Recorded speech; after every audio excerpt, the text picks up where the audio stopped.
Hii ni biashara ambayo inakuja kwa spidi sana Tanzania kwa sasa. Na by the way tunaita biashara ya Airbnb, even though Airbnb ni jukwaa ambalo ndani mwake kuna biashara. Okay. Sasa nataka nikwambie tu kwamba hii ndio biashara ambayo inakuja kwa spidi sana, na sasa unaweza ukaifanya popote ulipo. Okay. Why? Because kuna njia tofauti za kuifanya hata kama upo nje ya mikoa ambayo tunajua inapokea wageni wa nje wengi zaidi kama Dar es Salaam, Zanzibar, Moshi, Arusha, okay, na mikoa mingine. Sasa ningependa nikwambie kwanza ni jukwaa ambalo unaweza ukakodisha nyumba, okay? Au ukakodisha chumba, au ukakodisha kitanda, au mahema. Okay. So hili ni jukwaa, ni website ambayo unaweza ukaingia ndani, ukafungua account. Baada ya kufungua account, kama una nyumba ukaweka, kama una chumba kimoja ukaweka, kama una kitanda au una mahema. You have to know that unaweza ukakodisha vyote hivi kwa muda mfupi. Sasa sio lazima uwe na nyumba, sio lazima uwe na chumba, sio lazima uwe na hivi vitu. Kuna uwezekano wewe ukasimama katikati ukawa unapeleka wateja kwa wale watu wenye nyumba. So unaenda mwenye mtu wenye nyumba au chumba, unaongea naye kwamba I say hii Zanzibar ilivyo inaingiza sana watu wa nje, watalii na watu wengine. Mimi naweza nikakusaidia badala ya hii nyumba kuiacha hivi tu, au vyumba kadhaa mmeviacha viko wazi havina watu, naweza nikawasaidia kitu kimoja. Atauliza namna gani? Okay, naweza nikawasaidia wanawaletea wateja, then tunagawana. Na wateja hao kidogo wanalipa gharama fulani. So unampa labda, na unakuwa umeshafanya utafiti wa kujua hayo maeneo kwenye Airbnb kule lile eneo. Kwa mfano labda Zanzibar, Stone Town. Okay, unajua ni kiasi, unajua kabisa gharama kwa usiku mmoja wanalipa kiasi gani. So unaweza kaongea naye ukampangia na bei na nini. Then akishaona bei ni kubwa sana, mkakubaliana mtagawana kiasi gani, unaweza ukaanza kufanya hiyo biashara. Sijui kama umenielewa. So ni very easy. Cha kwanza unahitaji nini ili kuifanya? Unahitaji website. Yaani uende Airbnb au application yao, nenda Airbnb, download kwenye Play Store au App Store. Then fungua sign up, fungua account. Then ukishafungua account utaona kuna kurefer a co-host. Kuna njia nyingi za kulipa na nimeweka kwenye video inayofuata huko, nimeweka njia 7. Okay, kuna njia 7 ambazo nimeweka tayari ambazo zitakusaidia kuingiza pesa kupitia Airbnb. Remember, uhitaji kuwa na nyumba, uhitaji kuwa na chumba, uhitaji kuwa na matenti. Unaweza ukafanya wewe ndio kawa kama dalali katikati, unapeleka watu then unalipwa.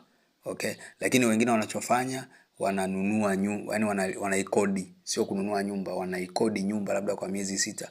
Huyu tayari anakuwa ameshafanya hii ya kwanza ya kwamba yeye alikuwa anapeleka wateja kwa mtu mwenye nyumba, alafu akaaminika sana kule Airbnb. So anachofanya, anaona hao wanapiga sana hela, ngoja nipige mwenyewe. So anaenda na kodi nyumba nzima labda miezi 6, alafu sasa ndo anaanza kuleta wageni kwenye ile nyumba. Umenielewa? So analipwa, ile nyumba inakuwa kama yake kwa miezi 6. Baada ya hapo atakubaliana labda na mwenye nyumba tena atalipia. These people are making a lot of money. Okay? Ukifaulu hicho pia itakusaidia. Si kama unanielewa, mtoto wa Mungu. Kwa ili ni jambo la msingi, ni njia rahisi sana ya kuingiza kipato hasa ukiwa Tanzania. Ni very easy. So unahitaji tu kompyuta yako au simu yako na utaweza kutengeneza kipato. By the way, unaweza kutengeneza kipato kizuri sana kwa sababu bei za kule ziko juu kuliko huku kawaida. Unakuta chumba 100,000 kwa mwezi. You can find kwenye Airbnb hiyo 100,000 ni per day. Usiku mmoja au usiku 2. You see? So kwenye Airbnb kidogo it is very ina faida kubwa. Why? Because wageni wanaokuja huko walikotoka kwenye lili estate zao ni gharama sana. Kodi zao ziko juu sana kuliko sisi huko. Umenielewa? Kwa sababu huko sisi gharama ya nyumba huwezi kaiweka juu. Mtu anaweza kuenda kulala kwa mjomba wake au akalala barabarani tu, hamna shida, au stendi. Tumeelewana? Tumeelewana hapo. So kidogo huku price iko chini. So ukipandisha wao wala waoni shida. Wanaona ni kawaida tu. Umenielewa? So utajikuta unatengeneza faida ya juu. Nimefundisha, najaribu kukupa tu dondoo fupi za namna unaweza kaingiza kipato kupitia Airbnb, lakini hiyo video hakikisha unaangalia. Nimeelezea njia 7 ambazo unaweza kuzitumia kuingiza pesa Tanzania. Okay? Sasa uhitaji uwe na mtaji tu. Nyingine uhitaji kabisa pesa, kwa sababu hiyo nyingine ni ya wewe unaenda kuongea na mwenye nyumba. So nyumba sio ya kwako. Mwenye nyumba ndo anasimamia kila kitu. Wewe kazi yake ni kupeleka wateja. Wale wateja wakilipa mfano dola tuchukulie labda dola 1000, wewe unachukua 30%.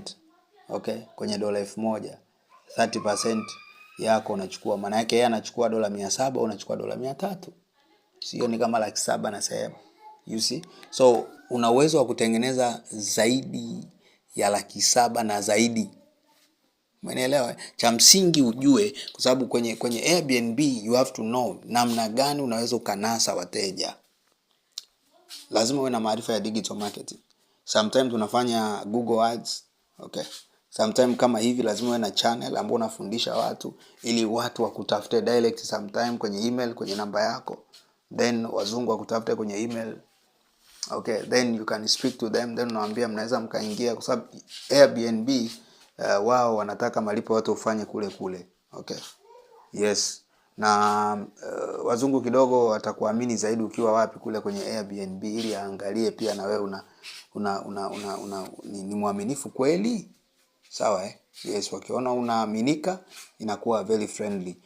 Kuliko kuambia tu kwa mdomo wamekutafuta hivi na chat nao, unaanza kuwaaminisha. Watataka waone kule Airbnb na watataka wafanye malipo kule. Kwa sababu nawe utakuwa tayari umetengeneza msingi kule, maana yake hutaweza kuwaibia. So hii mara nyingi sana tunaitumia kwa ajili ya wageni wanaotoka nje na baadhi ya mikoa hiyo, lakini unaweza kuwa nje ya mikoa, wewe kazi yako ikawa ni nini? Kaja, mfano mimi nilifanya survey Zanzibar. So unakuja Zanzibar unafanya survey, utagundua Zanzibar reservation pale watu wengi, vijana wengi waliowekwa hawana hata maarifa. Yaani wengi wanajaribu. You see, ni wachache sana ambao wanayajua haya mambo, kwamba unakuta ni full package. Yaani kwenye digital marketing yupo, si umenielewa mpaka hapo? Kwenye masuala ya computer yupo, kwenye kufanya CEO yupo, kwenye kujibu emails vizuri anajua, email marketing yuko vizuri. Ni wachache sana. Lakini pia unaweza ukatengeneza kipato kama mimi hapa kwa mfano. Maana yake ni nini? Mtu una hostel yako. Okay?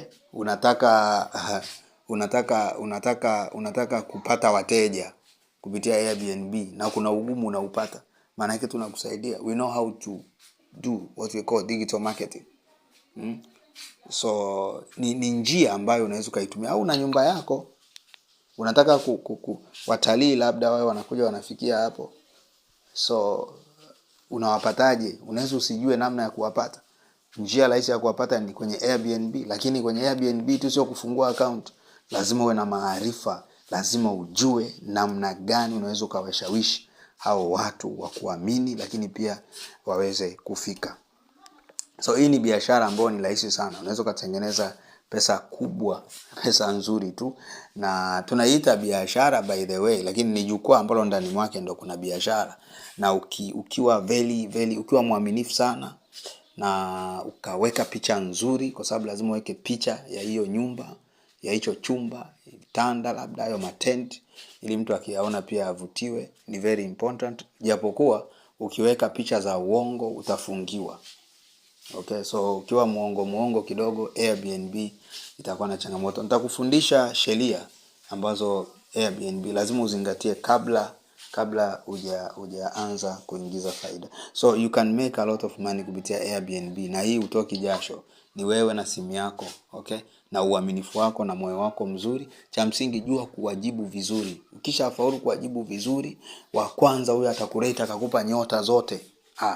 Akaja mwingine akakupa nyota zote, akaja mwingine. I'm telling you, kwanza kwenye search engine ya Airbnb kule unaanza kupanda.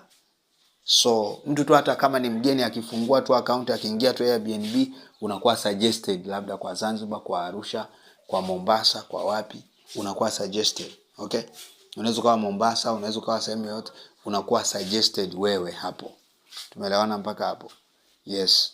Na Airbnb kwa nini itakusaidia sana? Kwa sababu gani? Kama unafanya vizuri kule, mzungu akikuona anakuwa anaamini. Kama watu wote wamemrate nyota 5, maana huyu mtu ni mwaminifu.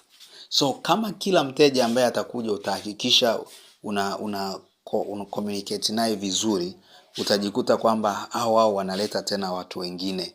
Wanawaleta watu wengine, wanakuambia kuna hivi na hivi, huyu kijana yuko vizuri. By any means unaanza kupata contact na nini, unaanza kupata calls, emails zinakuwa nyingi, na baada ya muda unaweza you can make a lot. Hii haina limitation my friend, yani idadi ya wateja wako ndio inaamua faida. Alafu istoshe these guys pia huwa wana zile hela tu tips, anaweza tu ukamfurahisha tu, yani umenifurahisha sana, okay, anakupa tip nyingine. Some guys ndo wanaishi hivyo, you see. Yes. So Airbnb kwa sasa hivi inakuja juu sana, na nimekupa hii short ili uelewe. So unaweza kutengeneza faida nzuri sana. Unaweza kuwa unajiuliza unafunguaje account. Nitakuwekea hapo chini link.